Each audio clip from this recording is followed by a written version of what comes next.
ঈদ উল ফিতরকে সামনে রেখে পিরোজপুরের মঠবাড়িয়ায় জমে উঠেছে ঈদবাজার। মুসলিম সম্প্রদায়ের সবচেয়ে বড় ধর্মীয় উৎসব পবিত্র ঈদ উল ফিতরের আর মাত্র কয়েকদিন বাকি। এরই মধ্যে ক্রেতাদের পদচারণায় মুখরিত মঠবাড়িয়া শহরের বিভিন্ন অলিগলি।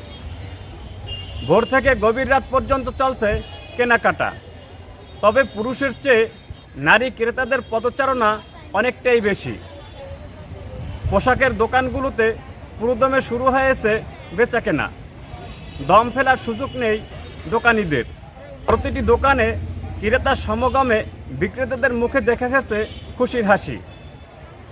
শিশু কিশোর, যুবক যুবতী সহ নানা বয়সী ক্রেতাদের পদভারে মুক্তিযোদ্ধা super market, Aziz super market, KM Latif super market, Kapuria পট্টি, লেপপট্টি সহ গোটা পৌর শহরে বইছে ঈদের আমেজ।